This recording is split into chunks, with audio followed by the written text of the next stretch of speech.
Hello everyone, welcome back. I'm Stacy and this is the For Bricks and Giggles YouTube channel. For today's video, I have another round of questions to answer for you guys. I recently opened up on my Instagram stories the option to ask me a question, and I gotta be quite honest, I got hundreds of responses. So obviously there's no way I can answer hundreds of questions, and I'm sure there are tons of duplicates. I honestly have not even started looking at them yet. I did a screen recording of all the questions and I'm just gonna scroll through them and kind of go off the top of my head. But I will say, while I was doing the screen recording, I saw some very interesting stuff, and it reminded me why I typically don't answer DMs and why I use hundreds of comment filters.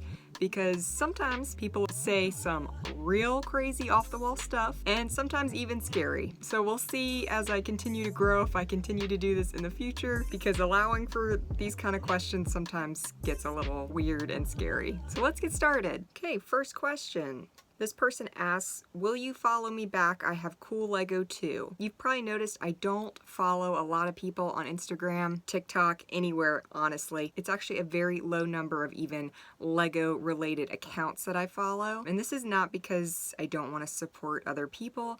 I always worry about copying other people's content or getting influenced by other people's content, so typically I don't follow a ton. I do have a handful of people I really enjoy their content that tend to do stuff very different from what I'm doing. I just kind of like keeping my brain clear of other people's creative stuff so that it does not influence my own stuff. But I'm sure as I continue to grow, I will be following more and more people because there's so many great Lego content creators out there. There are some questions that are math related, science related.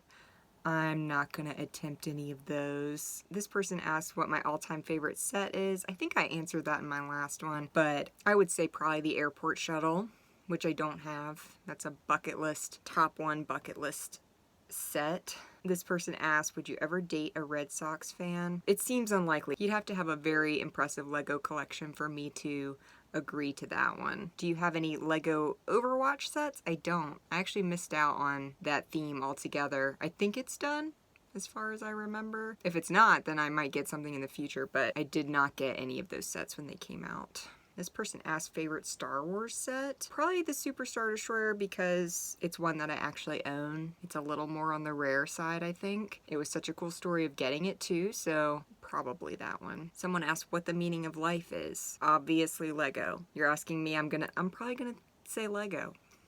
Do you prefer 6 or 8 stud wide cars? 4. Classic all the way. I want 4 stud wide. But I guess if I had to choose between 6 and 8, I'd go 6 because that's as close as it gets to 4. Do you put light kits in your sets? I have not so far. I've had some people reach out about wanting like sponsored content for advertising for light kits. I don't know, those kind of DMs always scare me a little bit, so I have not done anything like that before. So currently none of my sets have lights in them. This person said Lego is expensive. How does a beginner start collecting Lego on a tight budget? I'd say probably yard sales, Facebook Marketplace, something like that. It's really tough. Depends too if you're looking just to get like bulk Lego to do your own mocks, or if you're looking for actual sets. Sets are just expensive, old or new, so start with the small ones. I had a lot of people again asking, can we see your Lego, collection? Where do you display it all? In plastic tubs. That's why I do so much social media with my Lego sets, because I get to build them, take a picture with them, I display them for a couple weeks, and then I take it apart and put it back in a tub. So I'm working closer and closer every day to paying off my student loans, and then hopefully once that's done, I will be able to buy a home in the not too distant future, and then that place will be wall to wall Lego display. So watch this video a bunch so that I can hopefully pay off my student loans faster and be able to do that sooner, and then I will give you all the grandest tour of my Lego sets you've ever seen. I have a massive vintage collection. I have hundreds of box sets that I would love to be able to open and build and show all of you. But right now I have this amount of empty space behind me, and then the rest of my room is full, so I just don't have space to display it. What is your favorite aspect of collecting / building Lego? The thing that keeps you going? I think I really like the thrill of the hunt for a good deal on a Lego set. I mean, obviously I really enjoy building sets and displaying them, but when I get a bulk lot in and I find a super rare set in it, especially something that came out, you know, like before I was born or something like that, I don't know, I just love that thrill of the chase. And I've got most of my favorite sets, my best sets, my rarest sets have all come from bulk lots. So I spend a lot of time combing the internet looking for bulk lots. So I also find it, you know, like therapeutic, and watching TV and building a Lego set, and just it's just a chill time. So definitely like that aspect of it too. And in the last 2 years of doing all of this stuff on social media, I've really enjoyed the community that I've kind of gotten to become a part of because of Lego that I totally didn't know existed. So there's a ton of great aspects to building and collecting Lego. Someone asked, any Lego tattoos? No, I see a lot of people that get great Lego tattoos, but I'm not a person that gets tattoos. I love tattoos on other people, but I'm very flighty, and that's a lot of commitment. So I feel like I would get bored of it and want to change it to something else. So I've never gotten any tattoos, regular Lego or otherwise. Someone asked, do I like Lego Duplo? I don't have anything against it. If it gets little kids into it, then I think that's awesome. Alright, is there a Lego set or minifigure that holds special meaning to you? I have several. I have a Technic Throwbot, and that is the only set that my grandmother gave me. Until very recently, it was the only Technic set I ever owned, so I really love that one for that reason. And I have a space set that my grandparents gave me, so that one means a lot to me. I actually posted a picture with my grandmother a few months ago with that set, just so I would have that memory, a photo of that memory as well. So definitely anything that, you know, a relative gave me has special meaning. I have a ton of repeat questions asking if I'm single, and I answered that in my last video. And the answer still stands. So if you want to know, you got to go watch part 3 of questions I've answered in the past. And this one says, which sports teams do you follow? Hardcore Yankees fan. At the time I'm filming this, it's right before Game 5. Absolutely terrified, but hoping for the best. I used to be a really big Texans fan too. Absolutely obsessed with J.J. Watt. And that lasted for several years. And then he left the Texans, and I was kind of over football at that point. I still enjoy football, but at heart, definitely a baseball fan. Definitely would pick baseball over football any day. So I don't really watch anything other than Yankees baseball. This person just wants to know if I can review a Unitron set, and I would absolutely review one if I had one. It's on my list to get one. It's just finding one for a good deal. So obviously too, anybody that wants to send any kind of set they want me to review to my P.O. box, I will gladly do that for you. I'm just kidding. I'm not asking for a handout. What's the best way to keep minifigures from cracking? That's hard. I definitely bubble wrap a lot of my minifigures that are particularly valuable when I'm storing them, just so that if they're, you know, the bags get pressed together or whatever, that they're not causing undue stress on anything. Just putting them together gently, not letting children that are rough with minifigures play with them, being as gentle with them as possible, and then storing them as carefully as possible. Ooh, Pirates or Castle? I really, really, really love Pirates, but I think there are more good Castle sets. So if I had to pick one, I'd choose Castle just because there are more of them, but I do love Pirates, and I still desperately want to get a pirate ship. So if anyone has any leads on a decently priced pirate ship, I would be interested, so let me know. This person asked, is there a way to chat with you? I get hundreds of DMs a week. I just don't have time. I try and respond to stuff when I can in the comments. Comments are the best way to get a hold of me. I almost never respond to DMs just because it is an endless list of people, and I feel really bad about that. I know how that is. I don't even have a huge following. I have, 3,000 subscribers on YouTube, 25,000 on Instagram. I think I'm at 17,000 on TikTok. I have very small accounts, and I still get hundreds a week. But I would definitely say leaving a comment is the best way. Other than that, I don't chat with people. I don't have time. I run so many different accounts, and I run my businesses. It's because I work for myself, I have to do everything. So I have very little free time, and some of my posts will get hundreds of comments on them, so I can't even respond to all the comments either, but I do my best, and I feel really bad. I feel really bad about it. Just know that if I didn't respond to your comment, I feel guilty about it. That's just who I am. So I don't know how these huge accounts do it, because it's a ton of DMs and a ton of comments. This says, what mocks have you seen that you really liked / do any inspire you to try making your own?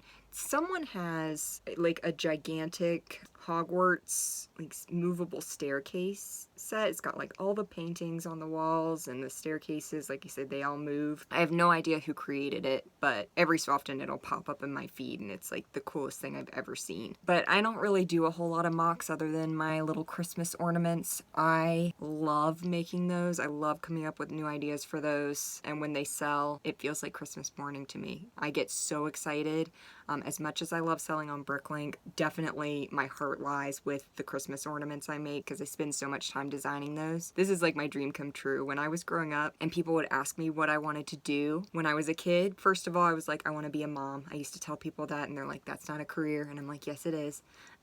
And then the second thing I would tell them was I wanted to own a Christmas store. When we used to go to the beach, there was a little Christmas store that sold nothing but all kinds of thousands and thousands of different Christmas ornaments and Christmas decorations, and I loved that store. It was like the highlight of my summer was to go to the beach and go to that Christmas store, which I know is like tacky Christmas stuff or whatever, but I used to tell people I wanted to own my own Christmas store, and it's really cool to be able to be like, oh, I made that childhood dream come true, because I do have my year-round Christmas store with Lego ornaments that I designed. It just incorporated every aspect of childhood joy for me. You've got Lego, Christmas. It's honestly just a little dream come true. So that's the only mocks I do, but I absolutely love creating those and coming up with new designs when I can. This says, what draws you to primarily build retro sets? I think it's just because they were what I saw growing up. Like 97 to 2003 was the peak of my childhood Lego years. I also spent a lot of time during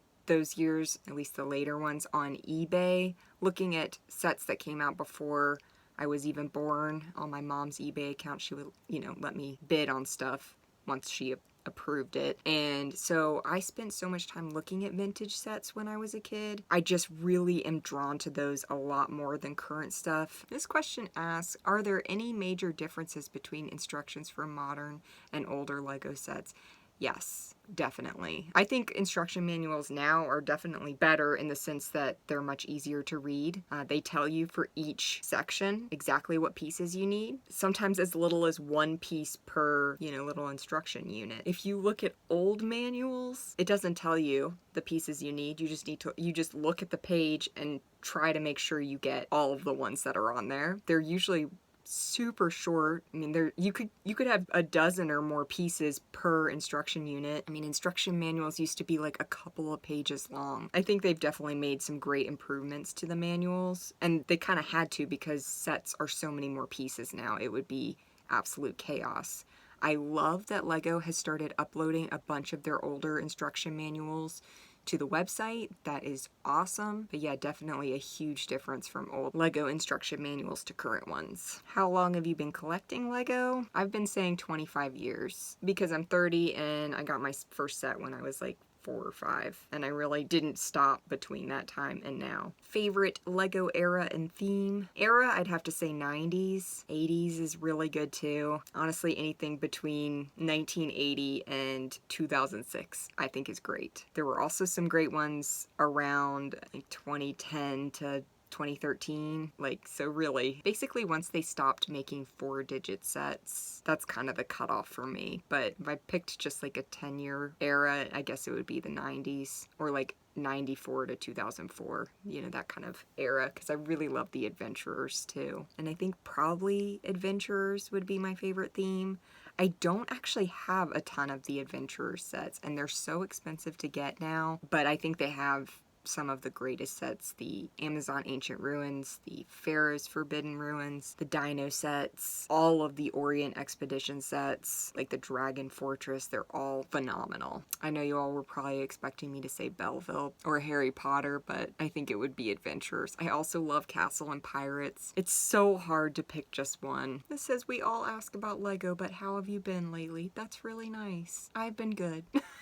I'm having the best time doing all of this stuff, so the last year and a half that I've gotten to work for myself and dive into all of this stuff has been amazing. So I hope all of my followers are doing fantastic too.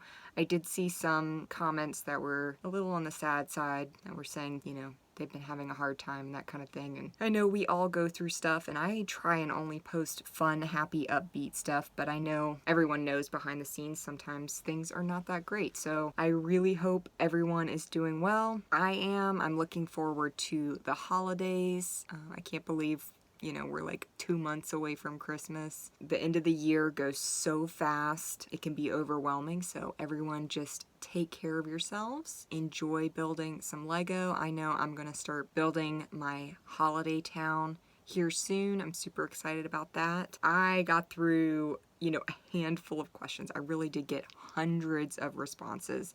So I'm going to go through again and see what else there is, and maybe do like a second part to the same list because there were so many questions. I like doing this because since I can't respond to every person, maybe this will answer some questions that people had that I can't answer in DMs, because I do get a lot of repetitive questions in my DMs. This kind of might be helpful as like a frequently asked question kind of situation. So I appreciate all your comments and DMs and support and positivity. Always try and be positive, especially to people on the internet, because you don't know what people are going through. And I can say that 99% of my comments are super nice, so I really appreciate that. So thank you all for asking all these great questions, and thank you all for watching. If you enjoyed this video, like and subscribe, and I will see you all next time.